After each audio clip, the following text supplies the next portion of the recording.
Hello everyone, welcome to this lecture on engineering physics. In this lecture we are going to discuss few of the numericals on optical fiber cables. Okay, so we are going to discuss all the numericals that are available in optical fiber cables. So let us see the first numerical.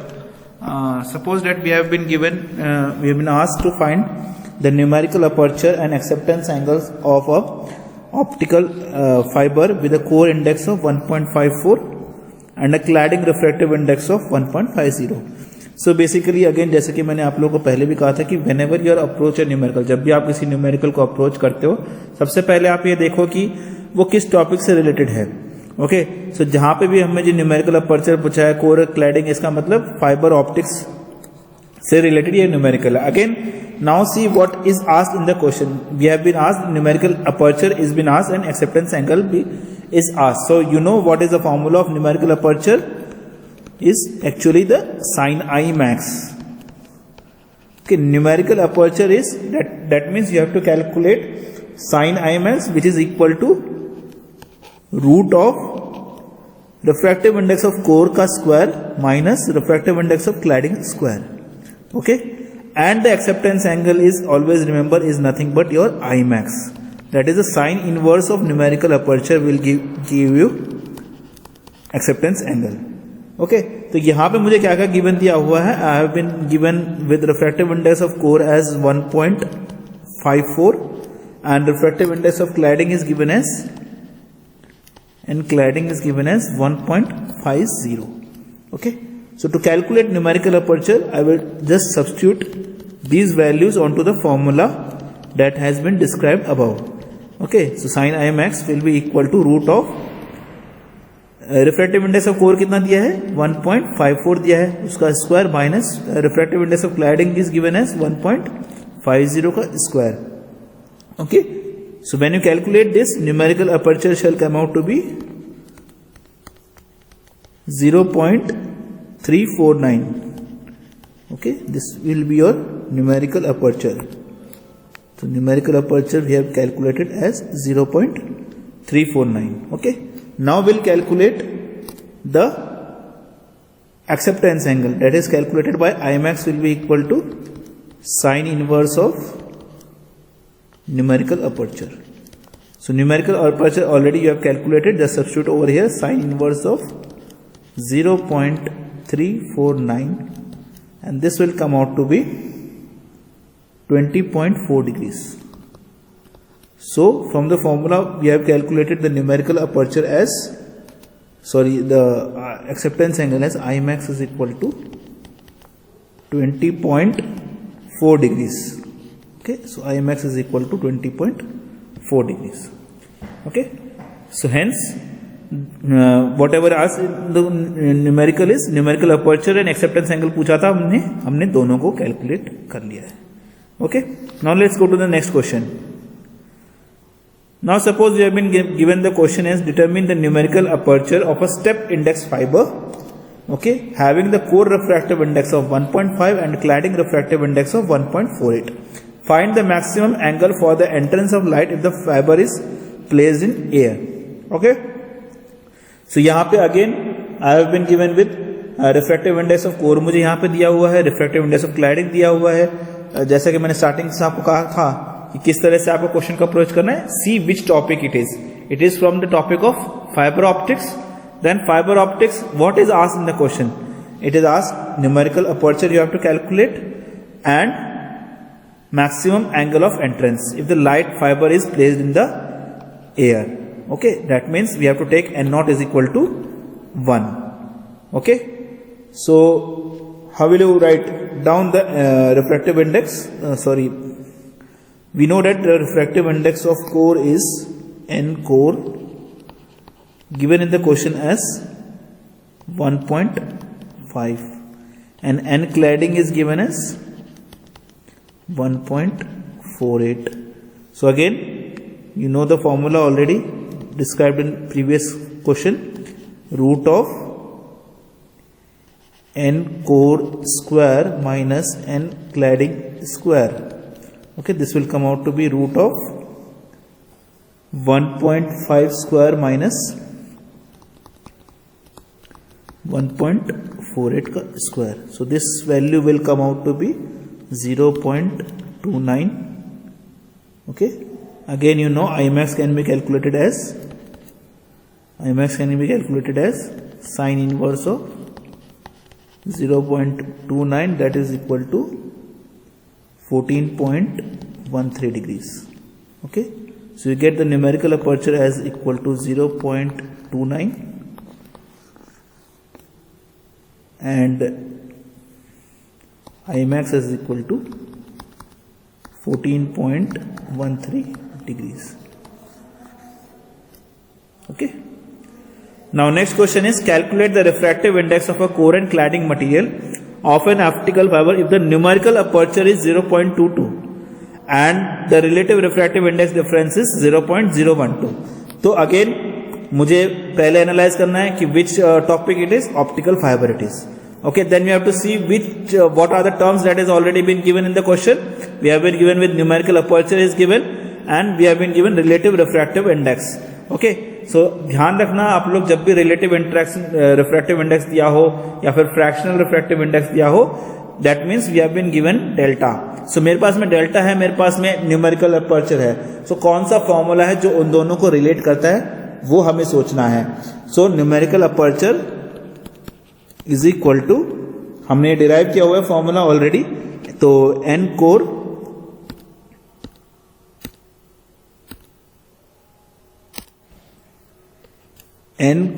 यानी कि refractive index of core divided by n naught. Okay, that is refractive index of medium, root of 2 delta is the form. Since it is in air, okay, we take n naught as equal to 1. कि जब भी आपको question में mention नहीं किया कि कौन सा मीडियम है, then we have to take the medium as air. Okay, so we know the numerical aperture value is given as 0.22 and the relative refractive index जो दी है वो मुझे कितनी दी है, डेल्टा मुझे कितना दिया है, 0.012. Okay, now is just substitution.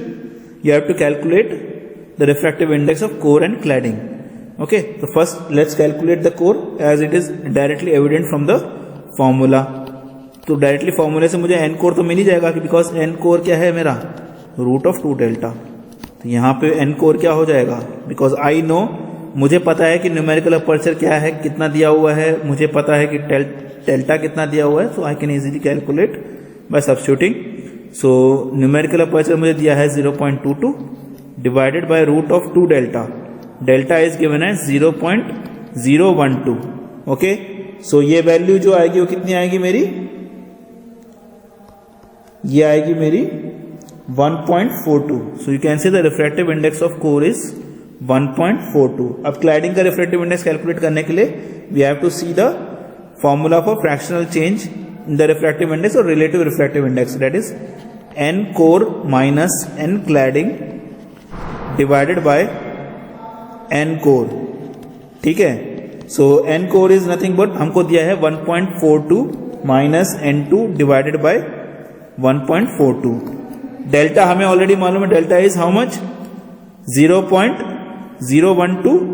0.012 is equal to 1.42 minus N2 by 1.42. तो जब इसको कैलकुलेट करेंगे तो हमें रिफ्रैक्टिव इंडेक्स ऑफ क्लैडिंग कितना मिल जाएगा, n cladding will be equal to 1.40. ठीक है, so therefore the refractive index of core is 1.42 and refractive index of cladding is 1.40.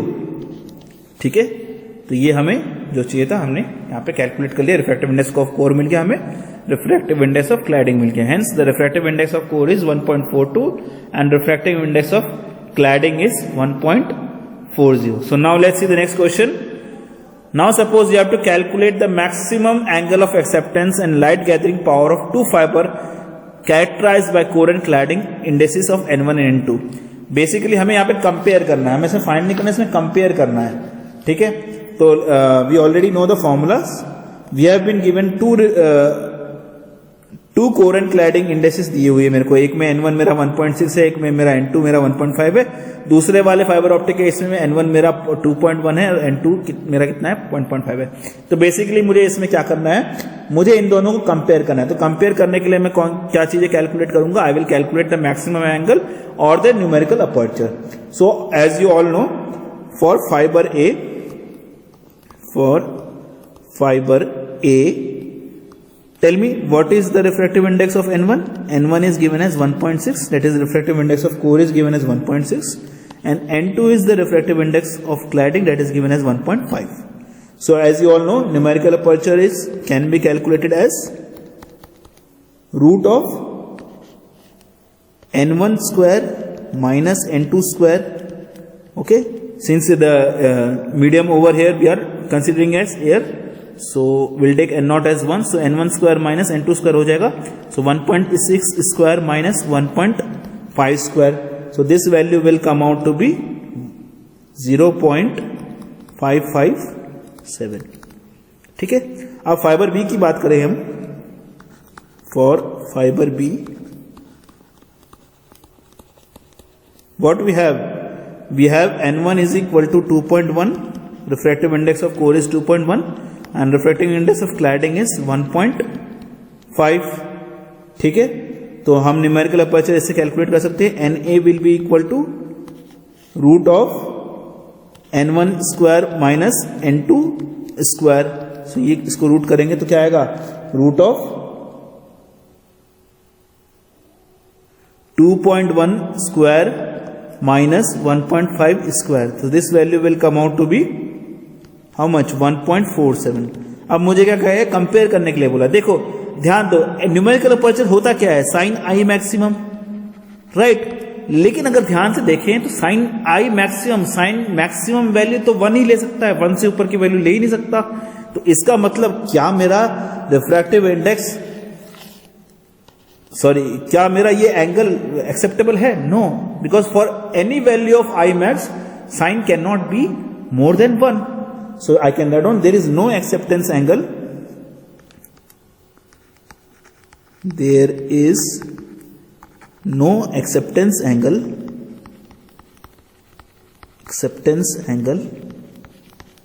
For which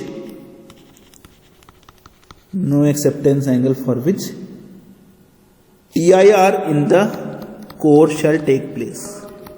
TIR in the core takes place. Okay. So next question is, in an optical fiber the core material has a refractive index of 1.6. किसी एक optical fibre में core का refractive index है 1.6 और cladding का refractive index है 1.3. We have to find the value of critical angle and numerical aperture and acceptance angle. तो देखो क्रिटिकल एंगल का केस कब आता है, जब हम we are moving in the core and when we go to the cladding.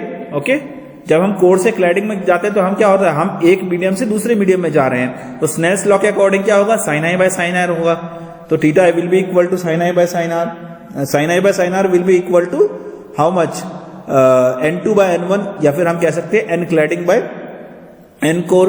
लेकिन हमें पता है कि I मेरा किसके बराबर होगा, that will be to the critical angle, और जो R जो होगा वो 90 डिग्री पे होगा, तो साइन 91 हो जाएगा. So I can write down the equation as sine of theta C will be equal to refractive index of cladding divided by refractive index of core. तो sine theta C will be equal to 1.3 divided by 1.6. So this will come out to be 0.8125. From this you can write down theta C will be nothing but sine inverse of 0.8125, and this value will come out to be 54.3 degrees. तो ये मेरे को मिल गया critical angle. Numerical aperture तो एकदम ही simple है, क्योंकि मेरे को रिफ्रैक्टिव इंडेक्स ऑफ कोर दिया है, क्लैडिंग दिया है. I just have to substitute. Okay, so you can say the numerical aperture will be N1 square minus N2 square. This will be equal to 0.87 आएगा अगर आप सब्स्टिट्यूट करोगे. और अगर आप इसका साइन इनवर्स निकालोगे then you will get the maximum angle. Sine inverse will be of 0.87 will be equal to 60.5 degrees. सो हम कह सकते हैं थीटा सी जो कि क्रिटिकल एंगल है, क्रिटिकल एंगल मेरा कितना आया है 54.3 degrees. Critical angle is 54.3 degrees. Okay, then you can say your numerical aperture is 0.87. Okay, then you can say your maximum angle, okay, acceptance angle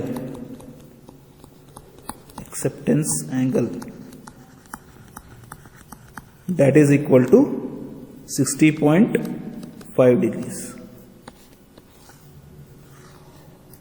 Okay, so let's go to the next question now. अगले question में क्या पूछा है, a fibre cable has an acceptance angle of 30 degree. हमें दिया है कि fibre cable का एक्सेप्टेंस एंगल 30 डिग्री है.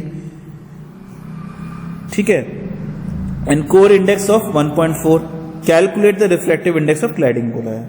तो देखो सब कुछ तो इसमें दिया ही हुआ है. हमें एक्सेप्टेंस एंगल मालूम है तो हम इजिली कैलकुलेट कर सकते हैं. जैसे कि कैसे होगा, sine theta naught will be equal to root of n1 square minus n2 square. Okay, तो साइन स्क्वायर थीटा कितना हो जाएगा, साइन स्क्वायर थीटा नॉट और आई मैक्स जो भी आप कह लो, n1 square minus n2 square. ठीक है, तो n2 स्क्वायर क्या हो जाएगा आपका, n2 square will be equal to n1 square minus sine square theta. तो इसमें सब्स्टिट्यूट करो वैल्यूज. साइन थीटा आपको पता है ऑलरेडी कितना है 30 degree.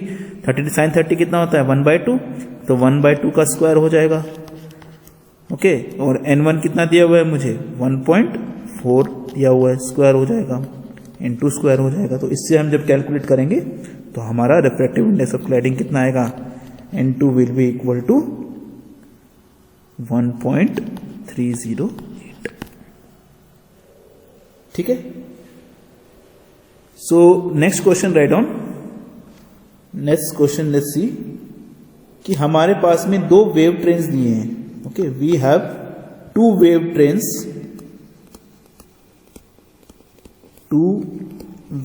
Trains, okay, that overlap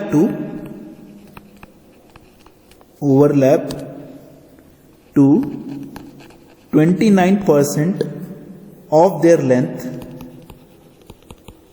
of their 29% of their length, if the maximum in the resulting interference pattern, if the maximum in resulting interference pattern,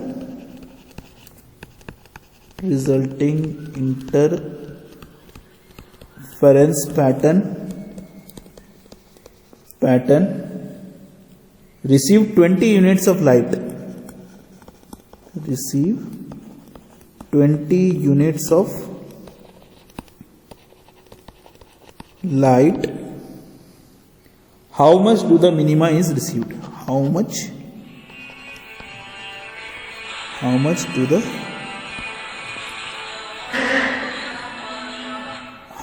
do the minima is received? Minima is received. ठीक है, so basically देखो इसमें मुझे क्या दिया हुआ है, to visibility. तो जब भी मुझे ये दिया हो कि वेव ट्रेन्स ओवरलैप होती हैं, तो हमें हमेशा याद रखना है कि जब भी वेव ट्रेन ओवरलैपिंग दिया हुआ है इसका मतलब मुझे विजिबिलिटी दिया हुआ है. So degree of, right on, the degree of coherence is equal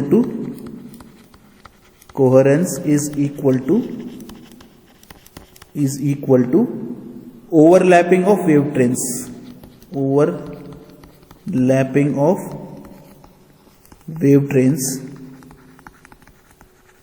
trains, ठीक है. सो बेसिकली मुझे क्या दिया है, विजिबिलिटी आपका दिया है 0.29. You know visibility formula is nothing but Imax minus Imin divided by Imax plus Imin. और आई मैक्स आपको कितना दिया हुआ है, 20 यूनिट्स दिया है, सब्स्टिट्यूट करो and when you solve you will gate I minimum age equal to 11 units. Okay, so this is for this lecture. Thank you very much.